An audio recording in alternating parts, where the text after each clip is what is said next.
स्वागत है आप सभी लोगों का मेरे चैनल साइंस टू टेक्नोलॉजी में। मैं अनुपम विपुल आप सभी लोगों का स्वागत करता हूं आज के शो रॉकेट मंडे में। आज हम लोग बात करेंगे एक बहुत इंपॉर्टेंट टॉपिक जो रिसेंटली बार बार न्यूज़ में आ रहा है। Why nobody wants to work in ISRO, मतलब कि इसरो में कोई काम क्यों नहीं करना चाहता है। तो समझिए कि ये इशू पब्लिक अटेंशन में कब आया। ये पब्लिक अटेंशन में आया कि इसरो के चेयरमैन सोमनाथ जी, मतलब अब शायद हट गए हैं। ये उन्होंने मतलब समझिए सितंबर 2023 में ये न्यूज़ इंटरव्यू में मैंने नीचे वीडियो दे दिया और मतलब इनका साइट में जाके आपको पूरा इंटरव्यू मिलेगा, लेकिन ये क्लिप जो है ये क्लिप अवेलेबल है और ओपनली बता रहे, मतलब ये ऐसा नहीं कि फेक न्यूज़ है गैस कर, नहीं, ओपनली मुंह खोल के बता रहे हैं IITians don't want to work in ISRO. मतलब पूरा है, इसीलिए मैं कर रहा हूँ, ऐसा नहीं कोई कह रहा है, ये बात एक्चुअल है, इसरो की तरफ से ही निकला है कि जेन्युइनली मतलब ये जब भी जाते हैं प्री रिक्रूटमेंट के लिए कि मतलब कंपनीज प्रेजेंटेशन देती है आईआईटी में कि टैलेंट उठाने के लिए। तो रहा बात, उस टाइम बहुत सारी कंपनी को मौका दिया जाता है, ठीक है सर आप आओ दिखाओ, तो लोग उसके हिसाब से प्री सेलेक्ट कर लेते हैं कि ठीक है सर मेरा तो एग्जाम तो क्लियर हो जाएगा, हम आपके पास ट्राई करेंगे। लोग चीज मतलब करते हैं, क्योंकि ये समझना बहुत ज़रूरी होता है। 2 तरह के स्टूडेंट्स होंगे, एक होंगे जो जिनका सॉर्टेड है सारा चीज़, उनको आपको खींचना है, और दूसरे होते हैं कि सर जॉब दे दो। तो सर जॉब दे दो को कोई नहीं चाहता है, सर सब लोग उसको चाहते हैं जो सॉर्टेड है, तो सॉर्टेड वाले को आपको थोड़ा-सा अट्रैक्ट करना पड़ता है। तो जैसे ये लोग जाके आईआईटी में कि सर हमारा ये है, सब चीज़ डिस्कशंस हुआ, फिर फाइनल पे स्लिप दिखाए कि मतलब इसरो में आप रहोगे, कितना काम कर सकते हो, कितना प्रॉफिट मिल सकता है, मतलब क्या इनकम है। और वो जैसे ही दिखाया उसके बाद वो सब लोग प्यार से उठे, चल दिए, सीधे चल दिए, छोड़ दिए। और इसमें मतलब सीधा कहना था कि इसरो का हाईएस्ट पेमेंट ऑप्शन जो है, ये अभी एक ही साल की बात हो रही है, हाईएस्ट पेमेंट ऑप्शन जो है वो नॉर्मल आईआईटी वाले एमएनसी में यानी मल्टीनेशनल कॉर्पोरेशन में वो स्टार्टर सैलरी है। यानी कि बहुत बड़ा अंतर है अगर आप इसरो में घुसते हैं, क्योंकि ऑब्वियसली ये इसरो एक पिरामिड के तौर पे, हर चीज़ जनरली पिरामिड ही होता है, राइट? जैसे आप किसी भी बैंक में जाते हो, हर कोई बैंक मैनेजर नहीं बन सकता, उतने पोस्ट ही नहीं होते हैं। तो वैसे इसरो में भी है कि एक पोस्ट के लिए 25 लोग लड़ रहे होंगे, उसके नीचे वाले पोस्ट के लिए 500 लोग लड़ रहे होंगे, तो ऐसे-ऐसे करके होता है। तो वहाँ पे जाके आप जितना कमाओगे, उतना आप किसी एमएनसी में स्टार्टिंग में अगर आपको मिल जाता है, तो बहुत लोग उस बात को छोड़ दिए कि ठीक है सर, भाई इससे तो कोई फ़ायदा नहीं है। मतलब आप क्या फ़ायदा हुआ, आप आईआईटी करके जाओ और फिर पता चला कि आप भूखे मर रहे हो, तो कैसे काम चलेगा? और ये समझिए इसका क्या कोई असर पड़ता है इसरो पे? हाँ, सीधा असर पड़ता है। अगर इंडिया का बेस्ट ऑफ द बेस्ट बनाने के लिए हम लोग आईआईटी में डप्पा डाल रहे हैं, मतलब इन्हीं का कहना है कि इंडिया क्या कहता है छाती पीट के कि हमारा बेस्ट ऑफ द बेस्ट है, आईआईटी। अगर आईआईटीज़ कहीं नहीं आ रहे, तो आप बाय डिफ़ॉल्ट बोल रहे हो कि हमें मतलब सबसे जो कहीं और नहीं जा पा रहे हैं या कुछ और कारण है, वो हमारे पास आ रहे हैं। तो ये मतलब थोड़ा क्लियर कर दें कि इनको जितना टैलेंट चाहिए उतना है, लेकिन रिक्रूटमेंट जो है वो हल्का है। और यहाँ मैं क्लियर कर देना चाहता हूँ, पैसा काफ़ी बड़ा हिस्सा है इसका, ये बात एकदम सच है, लेकिन बाकी सारा चीज़ भी है जो हेल्प नहीं कर रहा है। आज हम लोग उस चीज़ों पे ध्यान देंगे कि बाकी क्या जो है, क्योंकि आप देखिए कम पैसे पे बहुत लोग काम कर रहे हैं, तभी दुनिया चल रही है। तो रहा बात, ये लोग इसरो में क्यों नहीं कर रहे हैं कम पैसे में काम? कि मतलब भैया, मतलब सीधे बोल रहे हैं, हॉल खाली हो गया, खत्म। मतलब एक होता है ना कि सर आपका रिस्पेक्ट के लिए हम थोड़ा-सा देर रह जाते हैं। ना जी, सीधे निकल दिए। भैया ऐसा क्यों हो रहा है? तो मैं वो सारी चीज़ें बात कर रहा हूँ। पैसा है वो अलग जगह है, पैसा के सिवा भी बहुत सारे और वेक्टर्स होते हैं, क्योंकि टेक्निकली नहीं तो इंडिया में सरकारी नौकरी के पीछे लोग भागते नहीं। तो वो समझना बहुत ज़रूरी है कि पैसा एक बहुत बड़ा इश्यू है, ये बात एकदम सच है, लेकिन दूसरे इश्यूज़ भी हैं और वो इश्यूज़ के बारे में हम लोग ये डिस्कशन करेंगे। तो रहा बात, मैं बार-बार बोलता हूँ कि इंडिया में मेजॉरिटी चीज़ों का जो लिमिट है वो सिर्फ़ इसलिए कि हमारे सपने नहीं होते हैं। जो एक्सपेंस टीवी शो में एक बहुत बढ़िया डायलॉग है, even our dreams are small. हम लोग सपना ही नहीं देखते, तो कुछ करने का तो छोड़िए, अगर आप सपना ही नहीं देखते तो करोगे कैसे? तो इसको एग्ज़ाम्पल देते थे। इंडिया जिस टाइम आज़ाद हुआ 76 ईयर 70 ईयर 8 मतलब समझ लीजिए 75 साल पहले जब हम लोग आज़ाद हुए, हम लोग गरीब थे, ये बात एकदम सच है। इसमें कोई डिस्कशन नहीं है, इसमें कोई शेमफुल वाली बात नहीं। हमारी ली गई थी, 200 साल से ज़्यादा ली गई थी और उससे पहले कोई और लिया था 200 साल के लिए, तो हमारी ले ली गई थी। हमारा बैंड बज चुका था, एकदम क्लियर कर देना चाहते हैं, इसमें कोई डिस्कशन नहीं है। और फ़ेमिन पे फ़ेमिन, फ़ेमिन पे फ़ेमिन, फिर उसके ऊपर एक्स्ट्रा फ़ेमिन दिए जा रहे थे, तो हमारी लग गई थी। ये बात एकदम सच है कि उस टाइम इंडिया का हालत आज के इंडिया से कंपेरेबल नहीं है। कॉन्टेक्स्ट ही नहीं है। उस टाइम समझिए बेयरली 30 से 40 करोड़ की आबादी को हम लोग खिला नहीं पा रहे थे। आज के टाइम पे हमारे यहाँ पे ये है कि भैया 30 से 40 करोड़ बाहर खिला रहे हैं। इंडिया में 1.5 बिलियन को खिला-पिला ले रहे हैं। हाँ, अब मैं ये क्लियर कर दूँ, दाम कम-बेसी होता रहता है। उसी के लिए हम लोग भैया अमेरिका को जब चावल बेचते हैं, "सर आपको बेचेंगे तो सर हमारा इंटरनल मार्केट का दाम थोड़ा ज़्यादा बढ़ रहा है, हम घटा देते हैं।" वहाँ अमेरिका बोलता है, "अरे भैया चावल दे दो यार।" ये हो रहा है। तो समझ रहे हैं इंडिया कहाँ था, कहाँ आ गया। तो ये समझना पड़ेगा। लेकिन गड़बड़ कहाँ हुआ? गड़बड़ हुआ कि ये जो हकीकत था, मैं एकदम क्लियर कर देना चाह रहा हूँ, मुझे किसी से कोई एलर्जी नहीं है, किसी से कोई दिक्कत नहीं, बोले इंडिया गरीब था भाई, सच की बात है, एकदम फैक्चुअल बात है। तो विक्रम साराभाई जो उस टाइम उन्होंने इसरो का नींव रखा, वो इसरो का नहीं रखे थे, इसरो से पहले एक ऑर्गेनाइजेशन था INSCOPAR। इसमें जो नींव रखा था, वहीं पे इन्होंने गड़बड़ कर दिया, क्योंकि इनका जो था बेसिकली, इंडिया गरीब है, कल भी गरीब रहेगा। यही बात जो मुझे बहुत बार खराब लगता है, कि मैं कई बार बोलता हूँ कि इंडिया में काफ़ी लोग देखे हैं लंबा सपना, कि सर हम आज का बीज नहीं डाल रहे हैं, हम 10 साल बाद का डाल रहे हैं, कल आप इसका फ़ायदा उठाओगे। वैसा इसरो में नहीं हुआ। इंडिया का स्पेस फाउंडेशन जो बनाया गया, वहाँ पे गड़बड़ हो गया, और यही गड़बड़ है जो इंडिया और चाइना के बीच का जो इतना बड़ा अंतर है, वो कारण वहीं से आया है। तो इसको समझिए कि ये मतलब कल ग्रेट होंगे उसका सपना नहीं, इनका था कि सर इंडिया गरीब आज है, कल भी गरीब ही रहेंगे। ये नहीं है कि सर मैं गरीब हूँ ना, कोई बात नहीं सर, मेरा बेटा थोड़ा-सा अमीर होगा, उसका बेटा और अमीर होगा, उसका बेटा सर पैसा छाप के रख देंगे, टेंशन नहीं लीजिए। चाइना उस नज़रिए से चल रहा था कि हम आज गरीब हैं, लेकिन कल हम सब कॉन्कर कर लेंगे।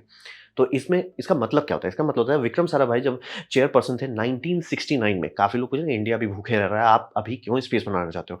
ये बहुत अच्छी बात है, थैंकफुली कि इन्होंने किया।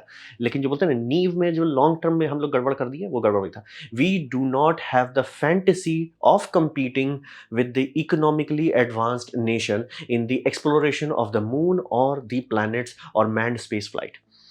मतलब आप पूरा देख सकते हो, ऐसी बात नहीं है, पूरा नेशनल आर्काइव में रखा गया है। तो 100 बात की एक बात ये है कि हम उनसे कम्पीट नहीं करें। इट्स लाइक सर आप अभी नींव डाल रहे हो, आज के लिए नहीं, मतलब कि जिस टाइम ये बात हो रही है 1969 की, आप उस टाइम का नींव डाल रहे हो 1960s, मतलब ये 1970 के लिए नहीं डाल रहे हो, आप 2000s के लिए डाल रहे हो। यही टाइम के आसपास में चाइना में we will become the dominant force in space. ये 8 साल पहले से देखिए, वो तो अब तो सीधे बैनर निकाल के दे रहे हैं, we will become dominant in space. हम लोग यहीं रखे हैं, हमारा फैंटेसी ही नहीं है। ये मतलब अगर उस टाइम पे क्लियर कट रखते कि सर आज गरीब है, ये बात एकदम सच है, लेकिन कल हम आगे बढ़ेंगे। फिर उनके हम मतलब हमारे नेक्स्ट जनरेशन है वो उससे भी आगे बढ़ेंगे, फिर उसके भी उससे आगे बढ़ेंगे, मतलब समझ रहे हैं? ये स्टेप बाय स्टेप आगे बढ़ाया जाता है। सपना में आप लिमिट क्यों लगा दिए? We do not have the fantasy of competing with economically advanced nation in exploration, मतलब हमें ट्राई भी नहीं करना है। और आप बोलोगे अच्छा तो ये उनके टाइम होगा, बाद में इंडियन मतलब जो स्टीयरिंग व्हील है बेसिकली, जो मतलब इस सबको संभालते हैं, वो लोग सुधार गए होंगे थोड़ा सा, नहीं नहीं इंडिया आगे कर, यही बोल रहे हैं, नींव में खोट होने से उसे सुधारना बहुत मुश्किल होता है। फिर डॉक्टर एपीजे अब्दुल कलाम से भी ये बात काफ़ी बार पूछा गया था कि इंडिया इसरो में क्यों खर्च करता है। इनका वही आया, मतलब इनका भी पैराग्राफ है, ये 1999 में पूछा गया है, और उस टाइम में वही आया कि जो सेंटिमेंट था उनका कि हमको लड़ना नहीं है, compete नहीं करना, बेस्ट ऑफ द बेस्ट नहीं बनना है, यही सेंटिमेंट है। They have no intention of using it merely as a means of displaying our might. और चाइना इसका एकदम उल्टा है, हमें दिखाना है कि भैया मेरा तुमसे बड़ा है, सीधा मेरा तुमसे बड़ा है, आज नहीं है तो कल बड़ा हो जाएगा, कल नहीं तो परसों हो जाएगा। वो बोल रहे ना, वो एकदम क्लियर कट, हमें डोमिनेट करना है सर, हमें अरे हम गरीब हैं, हमारे हम तो मतलब कहते हैं ना पुश्तैनी गरीब हैं, वो नहीं नहीं नहीं सर, नहीं सर, हम कल गरीब थे, आज अमीर होंगे, कल हम आपको धो देंगे, क्लियर कट। हमारा फाउंडेशन में वो जो मतलब कहते हैं ना पंख काट दिए, इसीलिए इसरो के सारे प्लान्स, इसरो के जितना भी आप कि हम करना क्या चाहते हैं, वो हमेशा बहुत ठंडा लगता है कि सर पूरी दुनिया कहाँ से कहाँ जा रही है, और आपका सर ठंडे में निपटाते हैं ना, वो ठंडे में निपटाना क्योंकि हमारे नींव में है, जो चेयरपर्सन्स रखे गए हैं जितने भी, मतलब होता है ना ईथॉस, एक जो आपके कॉर्पोरेशन है उसका ईथॉस क्या है, जो ऑर्गेनाइजेशन उसका ईथॉस क्या है, करना क्या चाहते हो, यहीं पे घोटाला हो गया है। और इसको मतलब एक होता है ना कि अच्छा हम एक दो दो इंडियंस को कंपेयर कर रहे हैं, तो कॉन्टेक्स्ट क्या है, मतलब सपना दिखाने वाले लोग कैसे दिखते हैं, यहाँ पे एग्जांपल देते हैं, जेएफ कैनेडी, इस बार डिस्कशन ही नहीं कर रहा, सपना के मामले में इसको ड्रीमर भी कहा जाता था। तो वही समझिए कैनेडी ने स्पेस 12 सितंबर 1962, मतलब समझ लीजिए बहुत ज़्यादा अंतर नहीं है। अब इनका पूरा स्पीच अवेलेबल है, वीडियो अवेलेबल है, आप देख सकते हैं। और उसमें एक लाइन है, जो लाइन मैं बार-बार बोलता हूँ ना कि अमेरिका को आप हर चीज़ में धो सकते हैं सिवाय बॉल्स में, ये बता रहे हैं। ये 1962 है, इनके पास स्पेस प्रोग्राम नहीं है, नासा बना नहीं है अभी। अब यहाँ पे we choose to go to the moon in this decade and do the other things not because they are easy but because they are hard. मुँह खोल के बोल रहे हैं सर हमारी फटने वाली है ये करने में, लेकिन फटेगा तो ही सीलेंगे, सीलेंगे तो ही आगे बढ़ेंगे। मतलब वही बोला एकदम क्लियर कट। सर मुश्किल काम है, मतलब जैसे कि इसरो में कई बार होता है ना कि ये बहुत मुश्किल है, इट्स लाइक तभी तो करने का मजा है। इसलिए ऐसी बात हो गई कि सर ये काम आसानी से कर दो, अरे आप कर लोगे तो सर आप ही को मजा नहीं आएगा, दुनिया को हटाओ ना, आप ही को मजा नहीं आएगा। तो लॉजिक वही रहता है कि हमारा नींव जो है, इसीलिए कभी भी आप इसरो का कोई मतलब चेयरपर्सन किसी को भी लीजिए, कभी वो ऐसा नहीं बोलता ना कि हम मतलब मार्स कॉलोनाइज कर देंगे, सपना ही नहीं है। आप जबकि चाइना का देखिए एकदम क्लियर कट प्लान है। उनका तो भैया मून बेस तो हमारा अभी बनने पे है। वो हमारा सपना क्यों नहीं है? जबकि स्टार्ट हमारे टाइम पे ही हुआ है, बात वही है। ये ड्रीमर वाला वो एटीट्यूड लेके नहीं चले। सीधा वही है कि we don't have a fantasy. सीधा वही है कि हम लोग को माइट नहीं दिखाना है। इसलिए क्यों नहीं दिखाना है सर? वही कैस्केड फेलियर में हम लोग फँस गए हैं। जब आप दिखाओगे कि हम कर सकते हैं तो और लोग आते हैं। उसको देखिए और आगे बढ़ता है, उससे और आगे बढ़ते हैं। मतलब समझिए ये बेसिकली सपना छोटा देखना बहुत बड़ा श्राप होता है अपने ऑर्गेनाइज़ेशन को देना। कभी ऐसा ना करें। कभी भी सपना छोटा मत देखिए। लटकना तो आपको ऐसे ही है, लेकिन ट्राई करेंगे तो मे बी सक्सेस हो जाएँगे। बोले ना उनकी पड़ गए और बाय द वे ये हट कैंसल करना चाह रहे थे कि यार टाइम बहुत लग रहा है, पैसा बहुत लग रहा है। लेकिन ये जब ऊपर चले गए, पूरा देश आ गया कि बेटा अब तो करके दिखाना है, अब करके दिखाना है। उसके बाद बोले दुनिया को हट जाओ ये, तुम लोग हट जाओ, हट जाओ। तो वही बोल रहे हैं, सपना है ही नहीं इसरो में। मुझे लिटरली चाहता हूँ कि कोई प्राइम मिनिस्टर, चेयरमैन आके सीधे बोले, नहीं, हमको वर्ल्ड का बेस्ट बनाना है। जैसे हम कैसे बोलते हैं क्रिकेट में, दादाजी हम हैं, बाकी सब कम हैं। वो चाहिए, वो नहीं है। तो बहुत लोग तो वहीं से छोड़ देंगे सर आपको। पैसा उतनी बड़ी बात नहीं है जितना आप सोचते हो। ये यहाँ दिखाओगे सपना भी नहीं है सर, सर आप छोड़ दो, क्या फ़ायदा है? अब बात करते हैं पब्लिक रिलेशंस। ये एट लीस्ट हर कोई मानेगा। तो इसरो का ये समझिए, इसरो ने बहुत बम-बम काम किया। इसमें कोई डिस्कशन नहीं, आप भी मानते हो, हम भी मानते हैं, पूरी दुनिया मानती है। कोई डिस्कशन नहीं, बम-बम। बस उसका कोई प्रूफ नहीं है, कोई पब्लिक रिकॉर्ड नहीं है। किसी को नहीं पता कि क्या हुआ है, कैसे हुआ है, बस कुछ हुआ है। एग्ज़ाम्पल के तौर पे, ये जब आदित्य मिशन लॉन्च हुआ तो मैंने एक ये शॉर्ट बनाया था। ये सारे न्यूज़ चैनल का मैं उठा के दिखा, किसी में भी आदित्य मिशन नहीं है। बस एक ठो में शायद आदित्य मिशन था। किसमें आदित्य मिशन है? हाँ, इसमें आदित्य मिशन का मतलब समझिए आदित्य मिशन एक प्रेस ब्रीफिंग रिलीज़ किए थे, पीडीएफ था, पीडीएफ में एक छोटा-सा इमेज था, वो छोटा-सा यहाँ काट दिए और ये मेन इमेज कोई और यूरोपियन सैटेलाइट है। हर चीज़ में इनका कोई भी प्रोजेक्ट में आप आराम से जाके 2 मेगापिक्सल 2 मेगापिक्सल, मैं 24 मेगापिक्सल नहीं बोल रहा हूँ, 12 भी नहीं बोल रहा हूँ। 2 मेगापिक्सल का आपको फ़ोटोज़ नहीं मिलने वाले हैं, रॉकेट सबका, प्रोब सबका, क्राफ्ट जो बना रहे हैं वो सबका। अब बोलोगे नेशनल सिक्योरिटी, आपको पता है हबल स्पेस टेलीस्कोप बहुत बढ़िया से बहुत डिटेल में वो सीआईए का स्पाई सैटेलाइट का रीडन वर्जन है। उसको तो वो छिपा नहीं रहे हैं। प्राइवेट सिक्योरिटी कुछ नहीं, सिक्योरिटी नहीं। इसरो जो भी काम करता है वो सिक्योरिटी से रिलेटेड नहीं होता, उसके लिए अलग डिपार्टमेंट है, नाम सुने होंगे उसका। तो ये समझना बहुत ज़रूरी है कि ये नहीं कह सकते कि ओह! सिक्योरिटी नहीं, आपको बनाना है, आपको दिखाना है क्योंकि पब्लिक है मनी है। पब्लिक को दिखाना है कि सर हम आपका पैसा लेके हम आपके लिए क्या कर रहे हैं। आधा से ज़्यादा बच्चों को आप इंडिया में पूछ लीजिए कि वो मतलब बस फ़ोटो दिखाएँ, वो खोज नहीं पाएँगे कि इसरो के कौन-कौन से सैटेलाइट्स हैं, कौन-कौन से प्रोब है। आधा से ज़्यादा बोल रहे हैं ये न्यूज़ चैनल है, इन्हें पैसा मिल रहा है काम करने के लिए, नहीं खोज पा रहे हैं, ये टेस्ट सैटेलाइट्स को दिखा रहे हैं।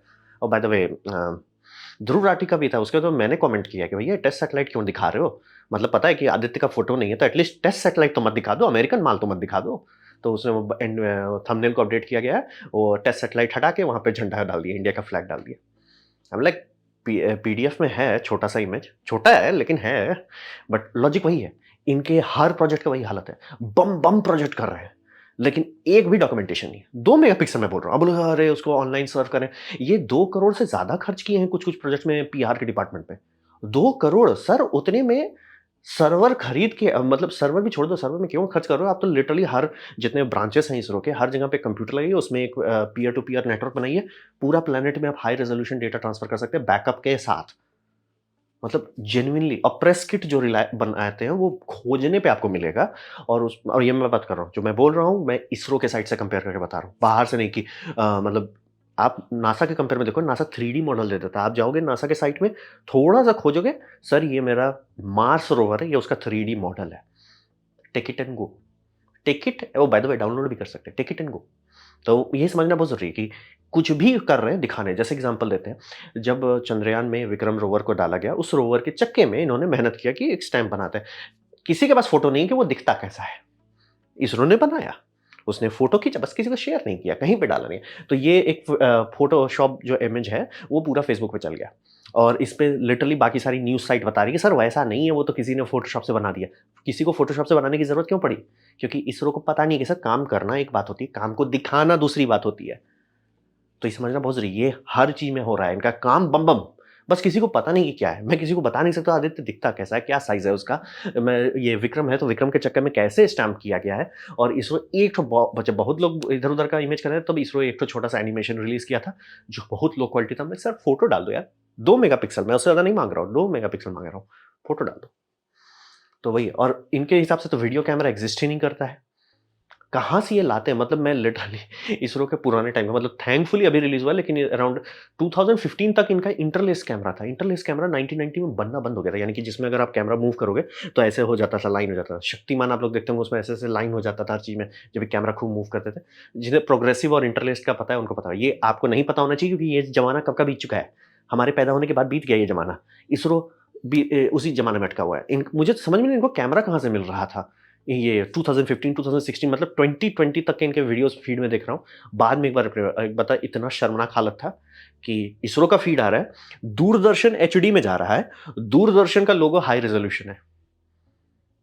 सर, ऐसे नहीं चलेगा। आप पब्लिक का पैसा ले रहे हो, आपको दिखाना पड़ेगा। आपको नहीं, नहीं मेरे को नहीं मतलब है, नहीं मतलब है, करना पड़ेगा, दिखाना पड़ेगा।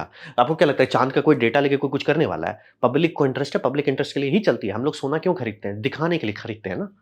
तो लॉजिक वही है। दूरदर्शन का अगर एचडी लोगो आ जा रहा है और आपका लोगो नहीं चल रहा है, तो सर नहीं चलेगा। तो वही बोल रहे हैं कि रियलिटी नहीं होती कोई चीज़ अगर कोई देख ही नहीं सकता। मैं टेस्ट बताऊँगा अभी, जैसे आपको सिंपल एग्ज़ाम्पल देना चाहिए, कितना डिटेल मतलब समझिए नासा मेहनत करता है अपने प्रोब सब में, कि वो एक ठो क्राफ्ट है जो अभी कैंसल कर दिया गया है। लूनर रोवर बनाना चाह रहे थे जो मतलब काफ़ी टाइम चल सके, ड्रिल करे, और रहा बात की ड्रिल, तो हम लोग भी ट्राई किए। हम लोग का ड्रिल छोटा था, इनका 2 मीटर साइज़ का ड्रिल, बड़ा ड्रिल था। इनको था कि पानी छू के आना है। तो उसको जब बना रहे थे, लिटरली महीने-महीने में साइंटिस्ट, इंजीनियर्स लोग बैठ के कि हम लोग ऐसे कर रहे हैं, ये डिस्कशन हो रहा है। इससे स्टूडेंट्स इंटरेस्ट होता है, इससे लोग पैशनेट होते हैं। आप कुछ दिखाओगे नहीं, फ़ोटो लोग को खोजना पड़ रहा है, वो भी चेक करना पड़ रहा है, सर ये किसी फ़ोटोशॉप में बना के दिया है कि इसरो का है? और इसरो का तो हो ही नहीं सकता। तो ये समझना बहुत ज़रूरी है, पब्लिक रिलेशन इनका है ही नहीं, और बोल रहे हैं इससे फ़र्क पड़ता है। हमारे बच्चे कहीं जाके बोलेंगे कि इंडिया ने सोलर प्रोब लॉन्च किया, कोई भी इंटरव्यू में बोला, पता है कैसा दिखता है? वो बोले हम फ़ोटो में दिखा देते हैं, 90% केस में वो या तो पार्कर सोलर प्रोब दिखा देंगे या टेस्ट क्राफ्ट दिखा देंगे। ये बहुत शर्मनाक बात है। मैं 2 मेगापिक्सल का फ़ोटो माँग रहा हूँ, ज़्यादा नहीं माँग रहा हूँ, 2 करोड़ खर्च कर रहे हैं। इट्स लाइक बहुत मतलब बोल रहे हैं ना कि काम करने से नहीं होगा, काम आपको दिखाना पड़ेगा कि क्या कर रहे हो। और सिक्योरिटी की बात मत बोलिए, सिक्योरिटी के लिए अलग प्रोटोकॉल है, वो अलग चीज़ों में लगता है। अब बात करते हैं जो सबसे कड़वा है, सबपार। तो सबपार ये समझिए कि दुनिया में कॉन्टेक्स्ट थोड़ा लेते हैं, राइट? मतलब कि हम कहाँ पे हैं ये थोड़ा पता चलेगा, स्कूल का क्या हालत है। तो स्कूल का आप समझिए पृथ्वी है, इसमें 195 प्लेयर्स हैं, 195 कंट्रीज़ हैं इस दुनिया में 2024 में। कुछ लोग का बॉर्डर बूम-बाम बड़ी हो रहा है, 200 मान के आप चल लो, ठीक है? अब इसमें से सिर्फ़ और सिर्फ़ 16 कंट्रीज़ हैं जिनके पास स्पेस प्रोग्राम है, सिर्फ़, सिर्फ़ और सिर्फ़ 16। इसमें से हम लोग काफ़ी अच्छे जगह पे चल रहे हैं। हमारे आगे सिर्फ़ 2 ही 3 कंट्री है। USA, Russia, China, European union, Japan, ISRO. काफ़ी अच्छा खासा, मतलब हमारी स्टैंडिंग जो है अच्छी है। अब मैं ये क्लियर कर दूँ, हमारी स्टैंडिंग बहुत अच्छी नहीं है, बाकी सब लोग गड़े रहते हैं, बेच के सो गए हैं। और इसमें सबसे बड़ा अंतर आप बोलोगे यूएसए और चाइना, ये यूएसए और रशिया का क्या हुआ? क्योंकि यही 2 दादाजी थे। रशिया उस टाइम सोवियत यूनियन कहलाता था। तो हिसाब ये समझिए कि जब कोल्ड वॉर खत्म हुआ, तो ये दोनों प्लेयर रिटायर कर गए। मतलब कि यूएसए सीरियसली रॉकेट डेवलप करना बंद कर दिया, सोवियत यूनियन खत्म हो गया, रशिया, इसीलिए रशिया का रॉकेट अभी भी वही दिखता है जिससे उन्होंने पहली बार एस्ट्रोनॉट लॉन्च किया था। डिक्टो, दोनों का वीडियो अवेलेबल है, आप चेक कर सकते हो। डिक्टो सेम डिज़ाइन है रॉकेट का। तो जहाँ कोल्ड वॉर खत्म हुआ, पेन डाउन हो गया, तो ये 2 बड़े प्लेयर निकल लिए। इसमें चाइना लगा रहा, क्योंकि बोले उनका सपना बहुत बड़ा था कि हमको डोमिनेट करना है, हमको ये नहीं करना कि सर आप जहाँ तक गए थे उसके पीछे हम रहेंगे। ना जी ना, आप पीछे हो जाओगे मेरे से, आज नहीं तो कल सही, कल नहीं तो परसों सही। तो वो किया। यूरोपियन यूनियन अपना पॉलिटिक्स में हुलू-लुलू हो गया। इस टाइम में समझिए स्पेसएक्स का गाड़ी खुला था। स्पेसएक्स कौन था? 2002 में खुला था। $100 मिलियन के साथ खोला गया था, ठीक है? अब रहा बात कि काफ़ी लोग कहते हैं कि इसरो के पास पैसा नहीं है। इट्स लाइक थोड़ा-सा मैं दर्द देना चाहता हूँ आपको। इसरो का बजट अगर मिलियन डॉलर्स में कन्वर्ट किया जाए, तो 2002 में, यानी कि जिस टाइम में $100 मिलियन पे स्पेसएक्स का नींव रखा गया है, 740 मिलियन था। पैसा की कमी नहीं है, कभी कमी नहीं था, बॉल्स की कमी थी। तो वही समझिए कि हम लोग क्यों सक्सेसफुल है, क्यों इसरो का नाम इतना अच्छा हुआ? वो इसलिए हुआ कि हम लोग सस्ता थे, नासा से, ईसा से और रोस्कॉस्मोस से। ये 3 प्लेयर से हम लोग सस्ता थे, और बहुत लोग चाइना में नहीं जाना चाह रहे थे। तो ये तीनों का फ़ायदा उठा के, ये चारों प्लेयर्स का फ़ायदा उठा के हम लोग ढप्पा मारे मार्केट में। पूरा मार्केट लपेट लिए। जो पीएसएलवी के इतने सारे लॉन्चेस हुए, वो इसी गैप का हमने फ़ायदा उठाया, कि बहुत लोग मैंडरिन नहीं समझते, चाइना पे उतना ट्रस्ट नहीं करते हैं, वेस्टर्न कंट्रीज़ नहीं चाइना में जाना चाहती है, वो हमारे पास आ गए। जो नासा अफ़ोर्ड नहीं कर सकते थे, जनरली वो जाते थे रोस्कॉस्मोस के पास। जो रोस्कॉस्मोस नहीं अफ़ोर्ड कर पाते थे, वो आते थे हमारे पास। ईसा सबसे महँगा था, था। ईसा मतलब समझिए खुद करता था या नासा के पास जाता था, और या उसको भी सस्ते में करना रहता। उनके प्राइवेट प्लेयर्स यानी उनका जो टीवी सैटेलाइट्स लॉन्च करवाना है वो सब जाते थे रॉसकॉस्मोस पे। वो नहीं कर पाते तो हमारे पास आता था। तो ये पाइपलाइन को हम लोग समझ लिए कि हम लोग ग्रेट हैं इसलिए। सर सस्ते हैं, ग्रेट और सस्ते में बहुत बड़ा अंतर है। उस अंतर को क्या कहते हैं? उसको कहते हैं ton to low earth orbit, यानी कि कितना टन आप एक्चुअली फेंक सकते हो ऊपर। वो मामला हमारा अभी भी हल्का ही है। इसीलिए जीएसएलवी मार्क 3 का वेरिएंट को अपडेट पे अपडेट कर रहे हैं, और अभी तक हम लोग मैन्ड क्रू नहीं कर पाए। रॉकेट ही नहीं उतना बड़ा। तो बाकी सब महंगे थे, ये बात सच है। बहुत ब्यूरोक्रेटिक कचरा था, ये बात भी एकदम सच है। लेकिन काबिलियत थी, है। तो वही समझिए। और जैसे ही प्राइवेट प्लेयर्स खुले, बोले 2002 में स्पेसएक्स ने ढप्पा मारा, फिर रॉकेट लैब ने ढप्पा मारा। देखते-देखते जैसे इनका पर खुलना शुरू हुआ, हमारा वो जो था कि अरे धड़-धड़ा के लॉन्च हो रहा है। अब देखो कि इधर न्यूज़ उतना नहीं आ रहा है लॉन्चेस का, कारण वही है। जो हम लोग को फ़ायदा मार्केट में जो गैप था, वो गैप प्राइवेट कंपनी बोला, "सर आप क्या करोगे? आप छोड़ो, हम ले लेते हैं।" पहले स्पेसएक्स लिया, फिर रॉकेट लैब लिया, अभी 4-5 और कंपनी ट्राई कर रही है। 2 कंपनी अकेले सँभाल लिया। स्पेसएक्स का लॉन्च कैडेंस इतना हाई है कि डिस्कशन ही नहीं करना है। तो ये हो गया। तो बेसिकली, और हम लोग क्या कर रहे हैं उस टाइम, ठीक है? ये हो गया, ठीक है? स्पेसएक्स ने आया, ढप्पा मार लिया, अब क्या? ये स्पेसएक्स का दू 2002 का फ़ोटो है। इसमें से वो मेरियाची बैंड लेके बैठा हुआ है। कोई सीरियसली नहीं ले रहा है उस टाइम पे। लेकिन बॉल्स था, लंबा ढप्पा मारने वाले थे, मार लिए। तो हिसाब वही रहता है कि अभी भी जो इसरो काम कर रहा है, यानी कि इसरो के जो रॉकेट अभी ड्राइंग बोर्ड पे हैं, वो आउटडेटेड हैं ऑलरेडी। मतलब उसको बनाने का कोई फ़ायदा नहीं है। जैसे कि हम लोग जो गगनयान के लिए जो रॉकेट बना रहे हैं, वो ऑलरेडी हार्मफुल है इंडिया के लिए, कि भैया उसको बना तो देंगे, जितना पैसा लगेगा और जितना टाइम लगेगा, दर्द होगा एंड में। अब टू बी फेयर, मैं इस मामले में ईसा को दाग देता हूँ कि ईसा के पास इतना नासा कभी नहीं बोलता है ओपनली, लेकिन ईसा मुँह खोल के बोलता है कि नहीं सर गलती हो गया है, ये Ariane 6 tough pill to swallow. तो वही समझिए कि जैसे ही स्पेसएक्स का स्टारशिप होने लगा, जैसे ही न्यूट्रॉन रॉकेट रॉकेट लैब का होने लगा, या भगवान बचाए अगर ये पहुँच गया, स्टॉक स्पेस पहुँच गया, तब तो हम कॉम्पिटिशन में रहेंगे भी नहीं। अभी तो समझिए कुछ लोगों का जो कॉन्ट्रैक्ट्स पहले से पड़ा हुआ था, ठीक है, बचा हुआ है। ये जहाँ ये न्यूट्रॉन कंप्लीट हुआ, इंडिया का सारा रॉकेट खत्म हो जाएगा। इंडिया का कोई रॉकेट ऐसा नहीं होगा जो न्यूट्रॉन से कंपेयर कर सके। और फाल्कन 9 तो अल्ट्रा हैवी है। वो 20 टन तो लो अर्थ ऑर्बिट रख सकता है, ये 10 टन कर सकता है। ये जीएसएलवी मार्क 3 के बगल में जा सकता है विथ रीयूजेबिलिटी। तो डिस्कशन ही नहीं है, डिस्कशन ही नहीं है। और अभी भी हम लोग वही यूएसएसआर लेवल पे चल रहे हैं। ये जो सेमी क्रायोजेनिक इंजन 200 जो है, वो सोवियत यूनियन का इंजन है। सोवियत यूनियन बचा नहीं है, तब भी हम लोग वही इंजन को लेके यूक्रेन, पहले उसको सोवियत यूनियन इंजन बोलते थे, बाद में हो गया कि यूक्रेनियन इंजन है। इट्स लाइक सर त्याग दो वो इंजन को। उसका डिज़ाइन पुराना है, नहीं उसमें आप कुछ कर सकते। मतलब ये ऐसा हो गया ना, हम टाइटेनियम से ना स्टीम इंजन बनाएँगे। सर स्टीम इंजन बना रहे हो, स्टील से जेट इंजन बना लो, ज़्यादा बेटर रहेगा। यही ये समझ ही नहीं रहे हैं। ये जो हो ना कि टेक्नोलॉजी जो एकदम आदम ज़माने में बैठ के रखे हुए हैं, आप कभी कंपेयर करना चाहते हैं कि एफिशिएंसी का क्या मतलब होता है? स्पेसएक्स का, फाल्कन 9 का लॉन्च टावर देखिए, जीएसएलवी का मार्क 3 का लॉन्च टावर देखिए। टावर देख के आपको दाम समझ में आ जाएगा। तो बात वही रहता है कि हम लोग सब पार हैं। बस प्राइवेट प्लेयर नहीं थे जो हमें तमाचा मार सके, तो हम लोग उड़ रहे थे। और हम लोग कंपेयर किससे करते हैं? पाकिस्तान से। और चाइना के पास जो मतलब उनका जो बैड रिलेशनशिप है, उसके चलते वो छिपे हुए थे। तो वो जैसे-जैसे पंख उनका निकला, अरे! वो तो चले गए। और फिर पाकिस्तान से हम लोग अभी भी कंपेयर कर रहे हैं। तो लॉजिक वही है कि सब पार ही हैं। तो ये एक दूसरा बात होता है कि कोई भी जो उस लेवल पे है कि रॉकेट इंजन पे हम क्या कर रहे हैं, वो उसको स्टोक्स इंजन दिखाएगा, क्या बात कर रहा है तुम, मतलब एक वर्चुअल एरोस्पाइक इंजन बना रहे हो जो डायरेक्ट रीइग्निशन पे लैंडिंग कर सकेगा, ये कर सकेगा, वो कर सकेगा। इसरो का क्या 1978 में जो इंजन बनाए थे ना, उसी का अपडेटेड वर्ज़न है। कोई क्यों काम करेगा आपके पास? सर ये क्या बना रहे हो? सर हम बना रहे हैं इंजन जो directly return to land site रहेगा, और उसमें खुद का ये रहेगा, पेलोड फेयरिंग रहेगा, ताकि पेलोड फेयरिंग फेंकना ना पड़े। क्या बात है सर! अब इसरो क्या कर रहा है? फ़ाल्कन 9 का डिज़ाइन को लेके उसे दोबारा करेंगे, कुछ साल में, 25 साल में मेबी। तो समझ रहे, जो स्मार्ट बंदे हैं वो देखेंगे, सर पैसा तो आपके पास है नहीं, सपने आपके हैं नहीं, आप लिटरली उन्हीं लोग को चूना लगा सकते हो जिन्हें नहीं पता कि रॉकेट इंडस्ट्री कहाँ आ चुकी है। कि सर अगर आपको लिक्विड हाइड्रोजन, ये मतलब लिक्विड ऑक्सीजन हैंडल करना ही है रॉकेट के लिए, लिक्विड मीथेन डाल दो ना। काहे केरोसिन के पीछे पड़ रहे हो? कि फिर कह रहे हो केरोसिन बहुत महँगा है। तो इसरो का क्या हुआ? केरोसिन खरीदने गए, सर बहुत बढ़िया बात है, खरीद लीजिए। फिर उसको प्यूरीफाई किए, जिसे हम लोग कहते हैं आरपी-1। जेपी-1 आप खरीदते हो, उसे रिफाइन करके आरपी-1 बनाते हो। वो बहुत महँगा पड़ता है।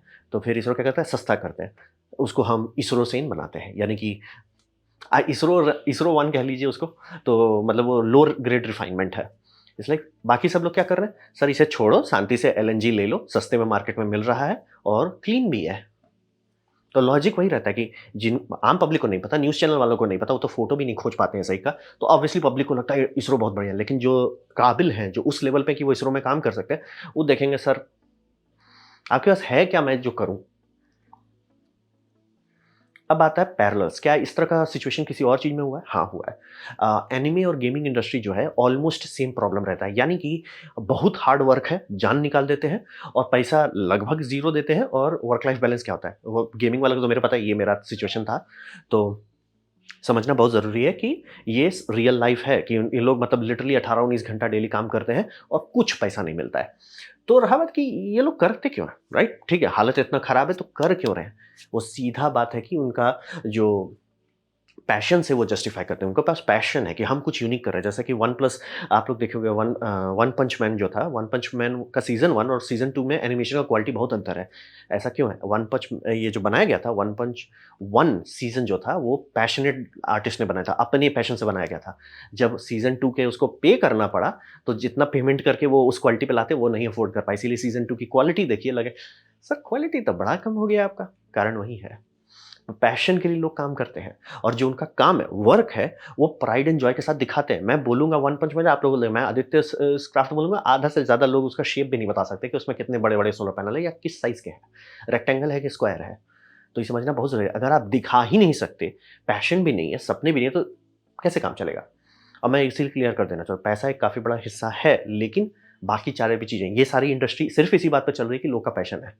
इसरो को अगर पैशन बढ़ाता है, मैं क्लियर कर दे रहा हूँ, समस्या सॉल्व नहीं कर देगा, लेकिन बेटर कर देगा, रिड्यूस कर देगा कि अच्छा जो 60% बच्चे निकल गए मतलब जैसे ही उन्होंने सैलरी बताया, उसमें होगा कि भैया सिर्फ 20% लिख छोड़े कि यार पैसा हमको चाहिए, मान ली बहुत बड़ा उधारी चढ़ा के माँ-बाप डाले होंगे आईआईटी में, ऑब्वियसली मैं समझ सकता हूँ। लेकिन बाकी लोग का यार मैं देखता हूँ कुछ है, आप कुछ नया कर रहे हो, कुछ बेहतरीन करो या एटलीस्ट फ़ोटो तो खींच लो। मतलब इसका जो गगनयान का टेस्टिंग है, सर गोप्रो नहीं मिल रहा था आपको मार्केट में? गोप्रो में बेटर फुटेज आता है। तो हिसाब वही रहता है कि ये सारे इश्यूज़ जैसे पीआर हो जाए, सपने देखने हो जाएँ और सबपार क्वालिटी को सुधारना पड़ेगा, तब जाके लोग होगा कि अच्छा कुछ तो है यहाँ। अभी आपके पास कुछ नहीं है, अभी सिर्फ़ लिटरली कुछ नहीं है देने के लिए, तभी कोई नहीं आता है काम करने। और मैं क्लियर कर देना चाह रहा हूँ, तब जाके आप कटिंग एज टेक्नोलॉजी में जाओगे। ये आ गई है दुनिया। ये दुनिया आ गई है सर। बूस्टर लैंडिंग की बात चल रही है यहाँ पे और ये अगर सक्सेसफुल हुआ तो 100 टन टू अर्थ ऑर्बिट देगा। हम लोग कम्पीट भी नहीं कर सकते। बोले छोटे सैटेलाइट ना जी ना, वो सैटेलाइट बस लगा के चलेगा और वो रियूजेबल रॉकेट है, केडेंस हाई होगा। समझना बहुत ज़रूरी है, दुनिया बहुत आगे चल गई है। वो हम लोग कम्पीट करते रहेंगे पाकिस्तान से, पाकिस्तान जैसे ही सिचुएशन में फँस जाएँगे। तो पैरेलल्स हैं, ऐसी बात नहीं कि ऐसा किसी और इंडस्ट्री में नहीं होगा, लेकिन बाकी सारा चीज़ को अगर सुधारते हैं, तो गाड़ी चला सकते हैं। तो ये था मेरा प्रेज़ेंटेशन कि इसरो में कोई जॉइन क्यों नहीं करना चाहता। उम्मीद करता हूँ आपको अच्छा लगा, कुछ सीखने को मिला, कुछ समझ में आया। अगर ऐसा है, लाइक कर दें, दोस्तों के साथ शेयर कर दें, उससे मेरा काफ़ी भला होगा। नहीं अच्छा लगा, नहीं पसंद आया, कोई बात नहीं, आप डिसलाइक दबा सकते हैं। मैं कहूँगा डिसलाइक 2 बार दबाएँ, उससे मुझे पता चले कितना पसंद हुआ है। मैं आपसे कहूँगा कमेंट लिखें, मैं हर कमेंट को पढ़ने की कोशिश करता हूँ। आपसे कहूँगा सब्सक्राइब कीजिए, बेल दबाइए अगर आप फ्री हैं तो। आपने मेरा वीडियो देखा, जान के मुझे बहुत खुशी हुई। धन्यवाद।